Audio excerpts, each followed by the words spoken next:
कौन बच्चा है? दो ही आए थे, देव और देव कौन है?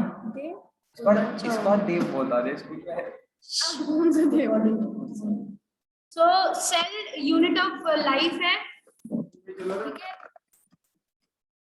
Cell is the unit of life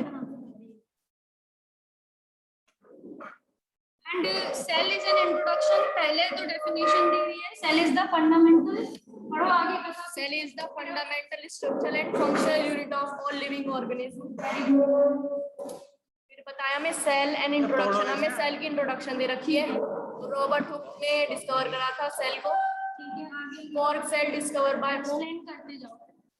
इसमें क्या इमेजेस दी हुई हैं, दो साइंटिस्ट की इमेजेस दी हुई हैं, एक रॉबर्ट हुक है लेफ्ट पे, एक राइट पे first observe and describe cells हैं, these are first cells. Antonie van ने लाइव सेल को वो करा था डिस्कवर, और इन्होंने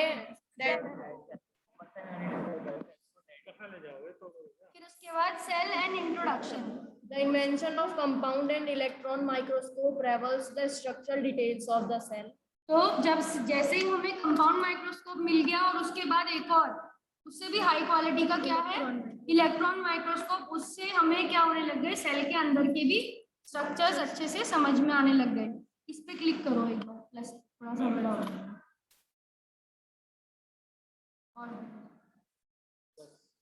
अब भी नहीं, तो हम रुको, इन कंपाउंड माइक्रोस्कोप से तो हम क्या देख सकते हैं, प्लांट सेल्स देख सकते हैं, एनिमल सेल्स देख सकते हैं, फंगस देख सकते हैं, यानी कि 5 किंगडम्स के जो मेंबर्स हैं हम कंपाउंड माइक्रोस्कोप से भी देख सकते हैं, क्योंकि इसमें 100 टाइम्स मैग्नीफिकेशन करने की एबिलिटी होती है, 100 to 1000 टाइम।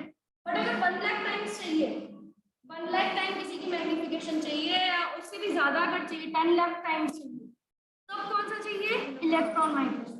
तो इसमें क्या कर सकते हैं हम, इसमें सेल के अंदर के ऑर्गेनेल्स तक देख सकते हैं, यानी कि माइटोकॉन्ड्रिया, एंडोप्लाज्मिक रेटिकुलम्स, न्यूक्लियस, ठीक है, ये सब देख सकते हैं, क्रोमोसोम देख सकते हैं, वायरसेस हम देख सकते हैं। वायरसेस क्या है, तो सब माइक्रोस्कोपिक है। बैक्टीरिया चारों 5 किंगडम से भी छोटे हैं, बहुत छोटे हैं, तो उनको किससे देखा जाता है, electron microscope.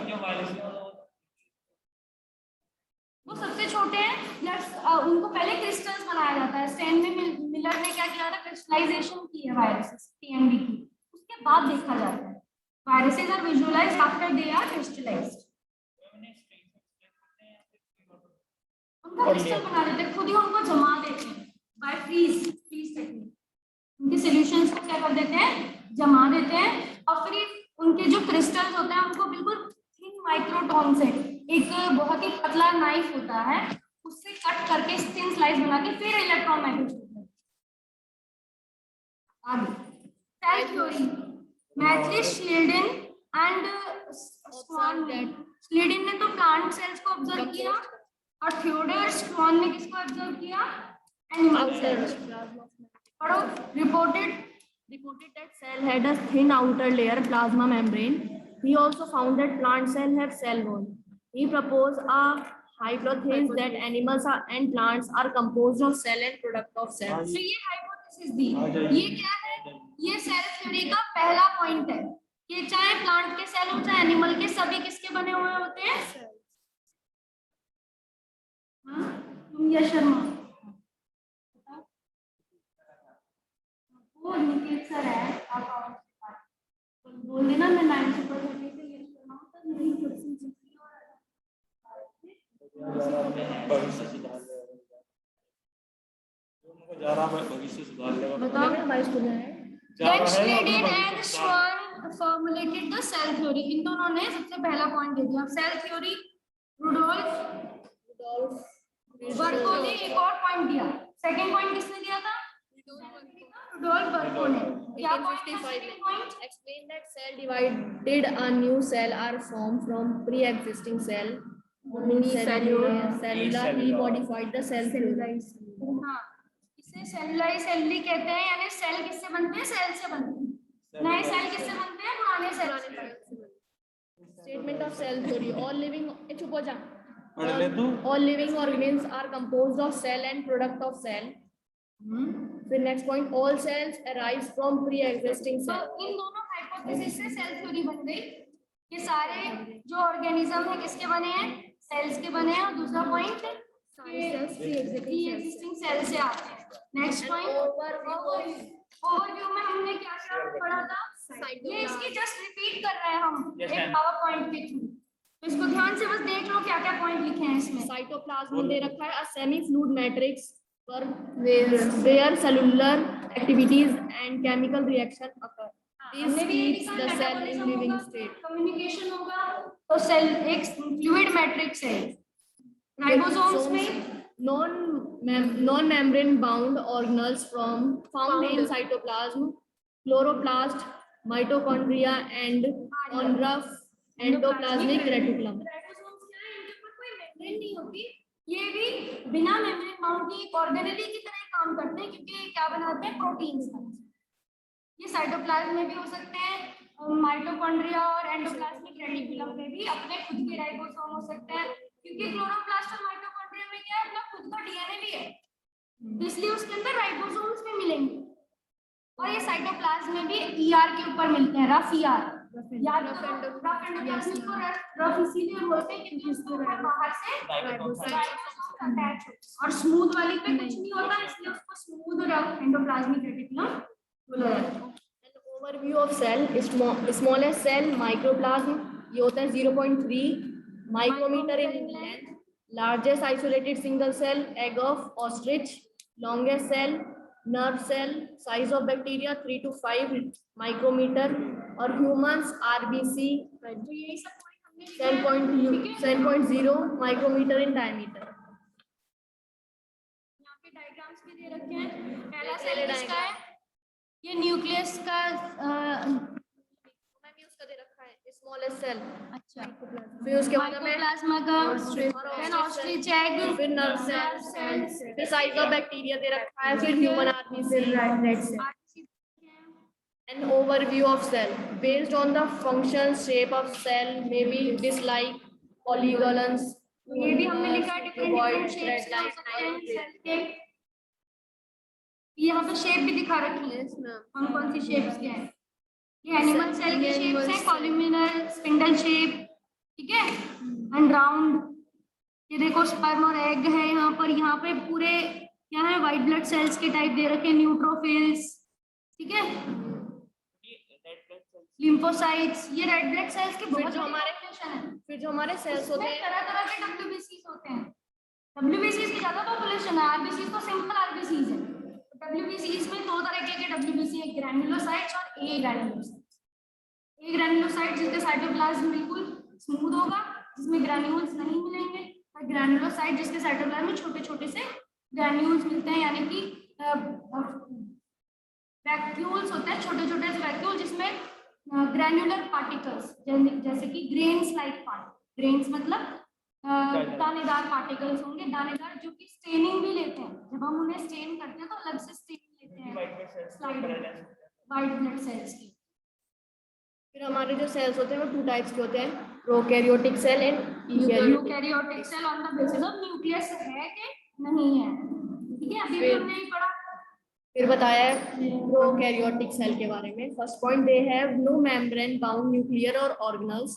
Second point, they include bacteria, blue green algae, microplasm and PPLO, इसकी फुल फॉर्म है प्लूरोप्लानिया लाइक ऑर्गेनिज्म। और थर्ड पॉइंट है माइकोप्लाज्म का दूसरा नेम पीपीएलओ, यानी कि प्लूरोप्लानिया लाइक ऑर्गेनिज्म। क्यों ऐसा? क्योंकि इसकी शेप अनऑर्गेनाइज्ड है, इसकी इट इज इरेगुलर। जैसे अमीबा होता है ना, वो तो एनिमल का है, पर ये किसका है? प्रोकैरियोटिक का। ऐसा सेल जिसका इरेगुलर शेप है, इसका नाम है पीपीएलओ, प्लूरोनिमोनिया लाइक, ठीक है। अपनी शेप कोई उसकी फिक्स शेप नहीं है, नो फिक्स शेप, बिकॉज क्यों? इसमें सेल वॉल नहीं होती। बाकी सारे बैक्टीरिया में सेल वॉल होती है, और सेल वॉल ही तो फिक्स शेप देती है। सेल वॉल ही नहीं है, फिक्स शेप कहाँ से आएगी? तो पीपीएलओ में there is no cell wall, therefore its shape is irregular. You can write the full form, आपने कॉपी में मेंशन नहीं किया, you can write in this point, mycoplasma is PPLO, pleuropneumonia-like organism. It lacks cell wall. It lacks cell wall. Third point है, they are generally smaller and multiple more rapidly than the eukaryotic cell. फिर fourth है, generally छोटे हैं और बहुत जल्दी replicate कर सकते हैं। क्यों? कौन?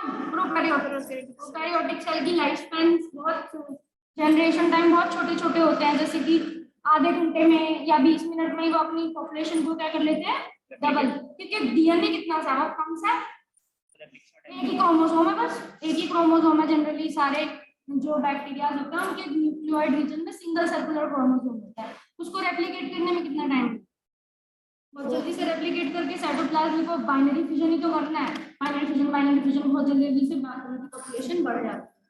fourth point है, they vary in shape and size. के शेप और साइज अलग-अलग होते हैं। Prokaryotic चार cell. शेप बताइए, बैसिलस, कोकस, स्पाइरम। ये यहाँ पे चार शेप बताए हुए हैं। Four basic shapes. Helicus का होता है rod like structure, Coccus का होता है spherical, Vibrio का comma shape, Sphagnum का होता है spiral. यहाँ पे दिखा रखा है इसका Yes. Diagram. Prokaryotic cell, prokaryotic cell का जब हम जिस टॉपिक पे आए थे वही था ये। इसके आगे हम इसका डायग्राम पढ़ते हैं।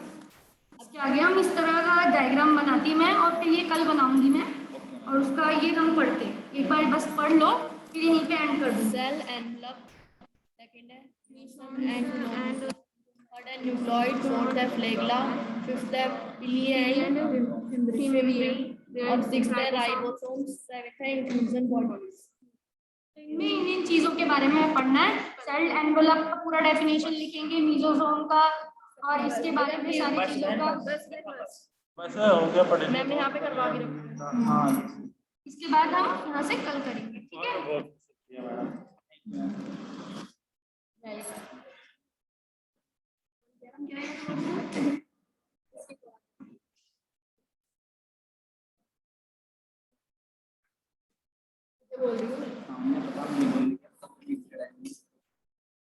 यूट्यूब पे दिखा तुम्हारा?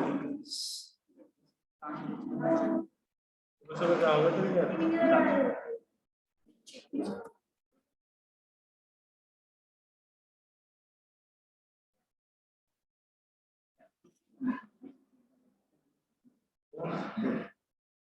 लेवल वगैरह